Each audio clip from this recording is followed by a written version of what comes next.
రాష్ట్రంలో ఎక్కడా లేని విధంగా సిమెంట్ ఫ్యాక్టరీలన్నీ కూడా మనకు తాడిపత్రిలోనే ఎక్కువగా ఉన్నాయి. అయితే మొత్తం ఆ ఇండస్ట్రీ అంటే ఆ పారిశ్రామికవేత్తలందరినీ కూడా మీరు గుప్పిట్లో పెట్టుకోవడానికి కార్మిక యాజమాన్యందరినీ కూడా మీరు గుప్పిట్లో పెట్టుకుని వాళ్ళతో అప్పుడప్పుడు మీ మాట విన్నప్పుడు అంతా ఆందోళన చేయించడం ఇలాంటి కార్యక్రమాలు చేస్తుంటారని చెప్తున్నారు. దాని గురించి ఏమంటారు? ఇంతవరకు మా ఊర్లో యూనియన్స్ ఉన్నాయా? లేవు. ఒకటి, ఈ బుద్ధు కార్మికులకి రావాల్సిన దానికన్నా ఎక్కువ డబ్బులు ఇస్తున్నారు. ఎవ్వరు కూడా యాజిటేషన్ చేసే పరిస్థితి లేరు. ఇంతకుముందు మేము కాలేజీలో స్కూల్లో ఉన్నప్పుడు ఏదైనా ఒక డీజిల్ పెరిగింది, ఇంకోటి రేటు పెరిగిందంటే పోయి యాజిటేషన్ చేస్తున్నాం. ఈరోజు మీ పిల్లలు ఏమైనా చేస్తున్నారా? కనీసం ఒక నల్ల బ్యాచ్ పెట్టుకుంటున్నారా? ఈరోజు సఫిషియెంట్గా డబ్బులు ఇస్తున్నారు యాజమాన్యము. దానివల్ల ఇవన్నీ లేవు. మేము ఎంతసేపు ఉన్నా మా ఊరు బాగుండాలి.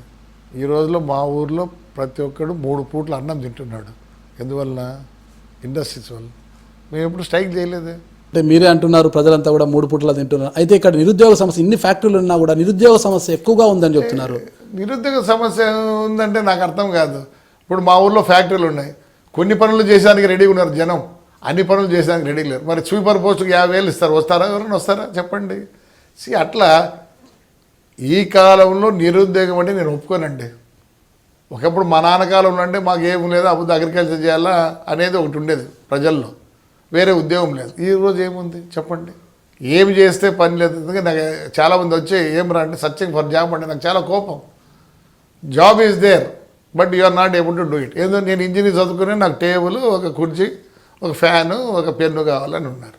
అది కాదు, నువ్వు చదువుకునేందుకు జ్ఞానం కోసం. నిజంగానే బతకాలంటే ఈ కాలంలో బతుకుతెరుగు ఎక్కడ డోకా లేదు. మీ రాజకీయ గురువు ఎవరన్నారు సార్? అంటే ఎవరు స్ఫూర్తితో మీరు రాజకీయాలకు వచ్చారు? మీ రాజకీయ గురువు? మాకు గురువు లేడు, ఇంట్లోనే మొదటి నుంచి ఉంది. గురువు ఎక్కడ? గురువు గురువు మీ నాన్నగారు? నాకైతే ఎవరు గురువులు లేరు. Even I don't feel. It's only family ఇదిగా వచ్చింది కాబట్టి ఫ్యామిలీ కంటిన్యూ అవుతుంది.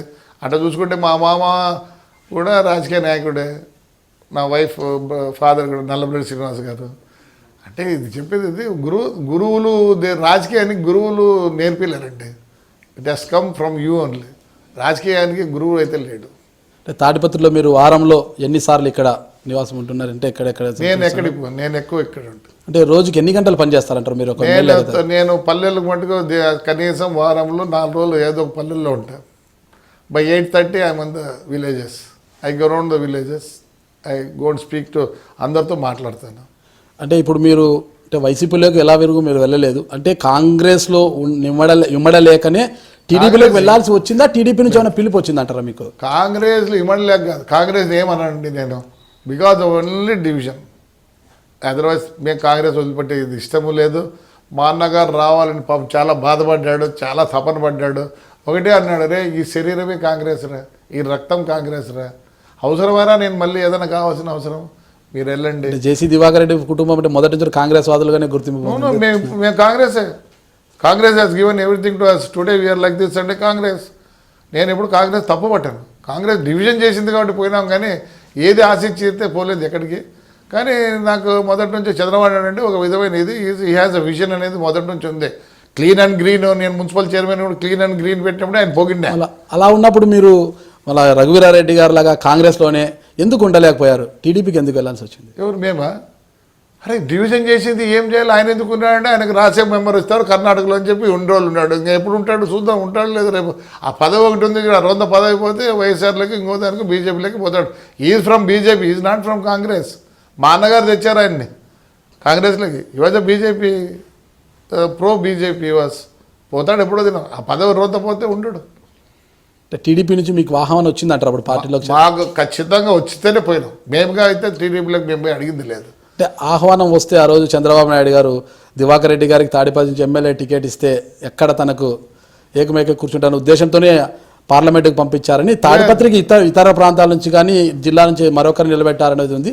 దీపక్ రెడ్డి విషయంలో కూడా కాస్త గట్టిగానే వివరించడం చేసింది. మీకు దీపక్ రెడ్డిని మీరు ప్రపోజ్ చేశారు రాయదుర్గం నుంచి. అయితే దీపక్ రెడ్డికి టికెట్ ఇచ్చే విషయంలో కూడా చంద్రబాబు నాయుడు ఒప్పుకోలేదు. ఈ విషయంలో మీ విషయంలోనే గట్టిగా పోరాటం చేసి టికెట్ తెచ్చుకున్నట్లు కూడా ఆరోపణలు ఉన్నాయి. మేము ఎవరితో పోరాడాల్సిన అవసరం లే. రేపు కూడా పోరాడాము. బాగుంటే బాగుంటాం, లేకపోతే అట్లే భయపడేది లేదు.